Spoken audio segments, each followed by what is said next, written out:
What is going on, everybody? This is Dylan with Dylan Talks Tone, and this is your weekly gear news update. Before we get started, I just want to alert everyone to the new thing. Well, we added a podcast to an actual podcast to the thing. It is not repurposed content. It is actually a podcast. It is going to be on Spotify, Apple, Google, all the places. It's already there. We also do a video version on Spotify as well as on YouTube every Tuesday. And the whole idea is to have guests for this thing. So I'm super stoked about it. I think you're really going to dig it. We'll talk about that at the end and let you know who we've got coming and who we've already done and really cool stuff. I think you're going to dig it. Let's get into the news. Well, we got to get the weekly edition of guitar jewelry out of the way first, so let's do that.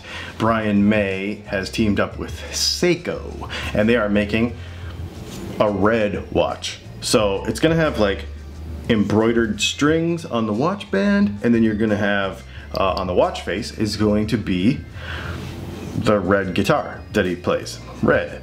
Also, it's gonna come with, I think, a sixpence, which is what he legendarily uses as a pick. So if you're a watch person, as well as a Brian May fan, you might want one of these things. I don't know how many they're making, like 2,500, 12,500 of these watches are gonna be made worldwide. And if you want one, you better jump on it pretty quick, because I bet they sell out very quickly. Karl Martin, the amp and pedal dude, has come out with a new pedal called the Ampster. It's got a tube in it.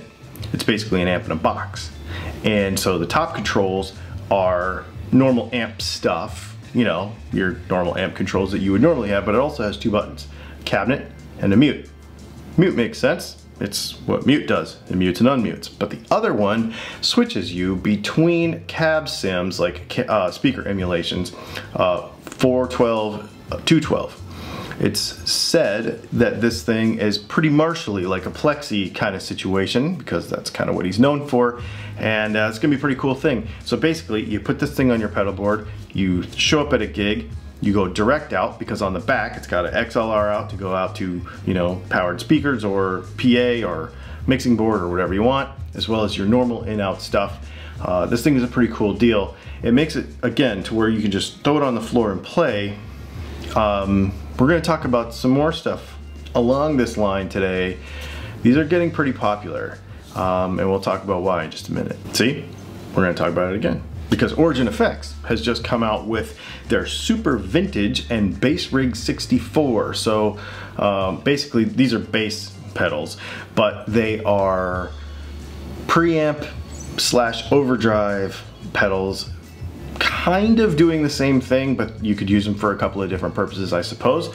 But the blue one is very SV, and the black one is very early mid-60s black panel Fender, think Showman sort of situation like that, for bass stuff. So you're gonna have SVT or a black panel Fender. So that's pretty cool. So you'll be able to get those, a choice between them from Origin Effects. I don't know how to say the name of this guitar brand, because honestly this is the first time I've ever seen it. It's Mithens, M-I-T-H-A-N-S. Mithens introduces a birch burl topped, what is this model called? Valera model. So it's basically like a Les Paul style, an LP shaped guitar, but it's got this crazy burled birch top on it. I've never seen anything like this. That's why I wanted to share it, because I just have never seen anything like it. It's totally unique. It might not be your thing, but you gotta admit it's pretty crazy. Like, I don't know, I've never seen anything like it. The crazy part about these guitars is, again, I've not heard of this brand, so, but they are super fancy. Everything is very well appointed. They make all of their pickups in-house, and this guitar is 2,800 bucks, something like that, which for a small builder that makes stuff this nice and this well appointed is pretty cool. Nux has released the NDD7 Tape Echo pedal, and it's kind of an ode to the Roland Space Echo 201. This is going to be basically a digital version of that. They've done a lot of work to make sure that that wow and flutter of an actual tape echo is the thing. It's got some really cool features. It's got 1600 milliseconds of stereo delay. It's got a looper. It's got MIDI capability. It's got a reverb only setting. So there's a bunch of stuff that this thing will do, and I would imagine that this thing's not gonna be that expensive, especially in comparison to a Roland Space Echo. So yeah, pretty cool. The funny thing about this is Boss does confirm the fact that they are actually coming out with a Space Echo pedal too. It's called the RE2. Now this is based on, well, this is like a regular Boss pedal size version of the RE20, which came out like 15 years ago or something, but it was big. It was like a big double, triple size, huge thing. They're coming out with this RE2. We don't know when it's gonna get here. Here's the situation.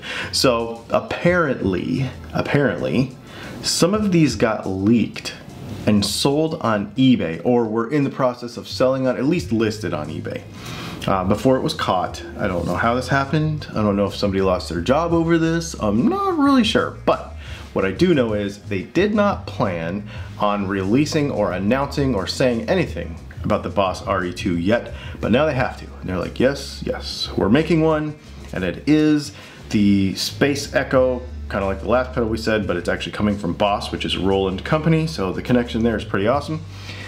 So yes, we're getting one. I want one. Boss, when this thing comes out, make sure we know about it, like, for real, because there's gonna be a lot of people that want this. So now we go back to this whole playing direct thing. TC Electronics has come out with the Impulse.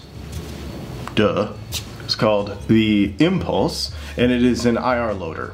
So again, the same idea, put it on the pedal board, be able to play direct out, be able to have a bunch of preset impulse responses. It can fit like 99 impulse responses. Why don't these pedal companies just make it 100? I always feel like it's 99 of something. We have space for 99 presets. Why don't they just make it 100? I don't know. I've always wondered that. 25 impulse responses come on the thing. 12 of them were developed with Celestion, which is very cool.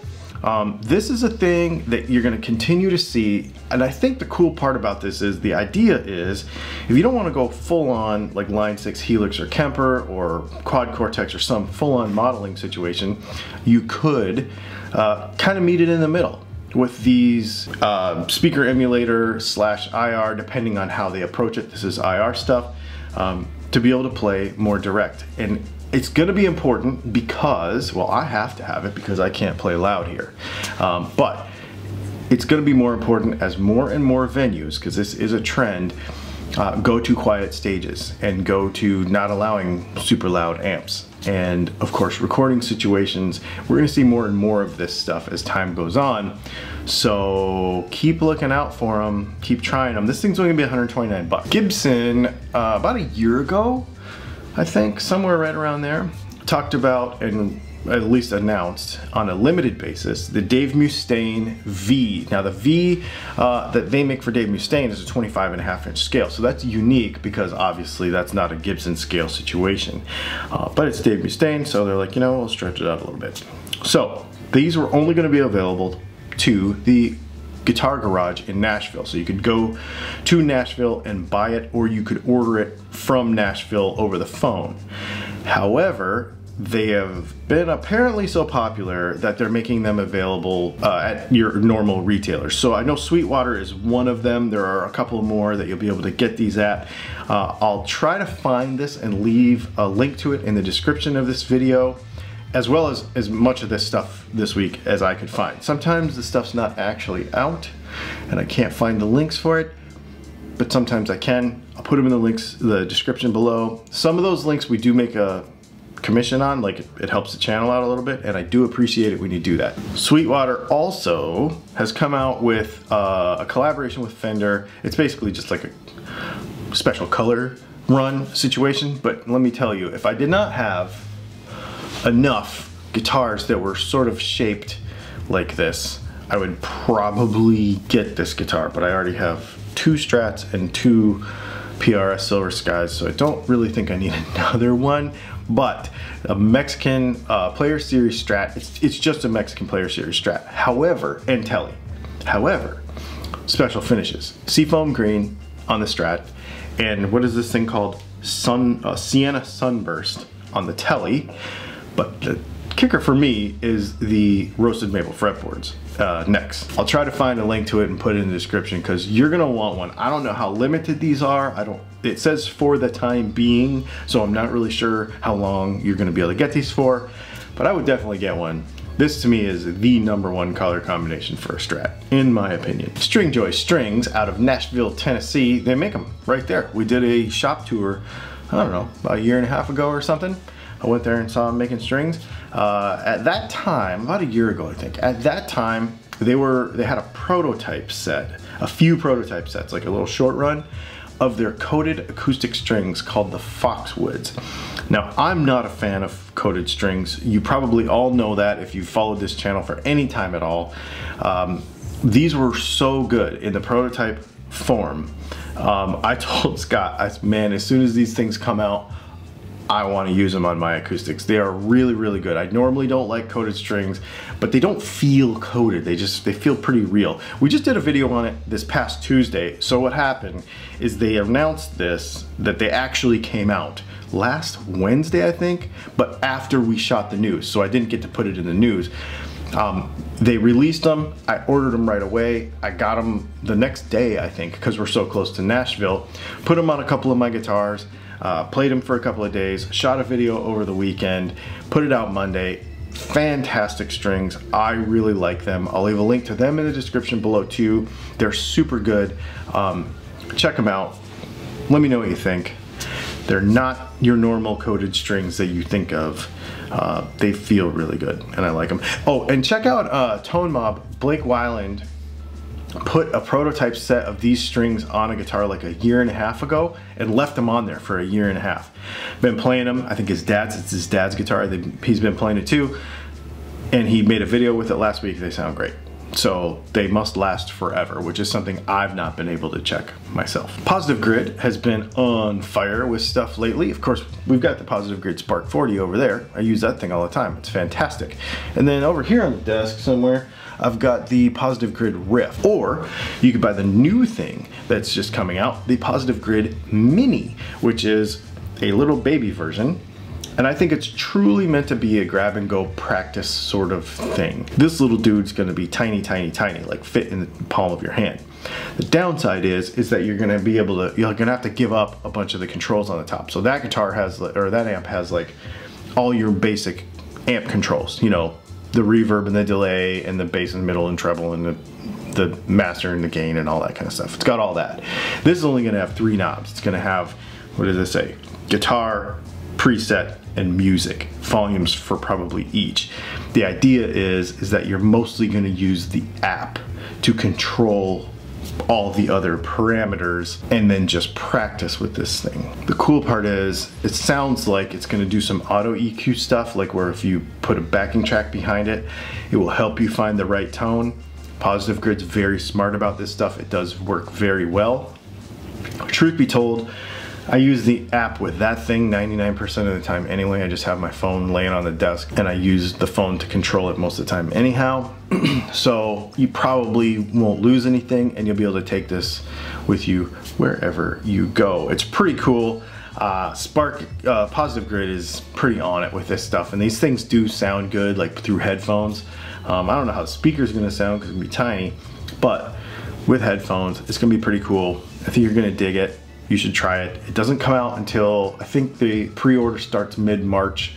So keep an eye out for it. I don't think it's out yet, but it's cool. Game-changing stuff. Make sure you check out our podcast. This week's guest was Jimmy Solo from Jersey Shore Guitar Garage. We dive deep into some guitar circuit stuff, a whole bunch of stuff. Very, very cool. Was a great guest to have. Make sure you check it out either on any of your major podcast platforms or on YouTube. Is cool too. There is a bonus episode with every episode.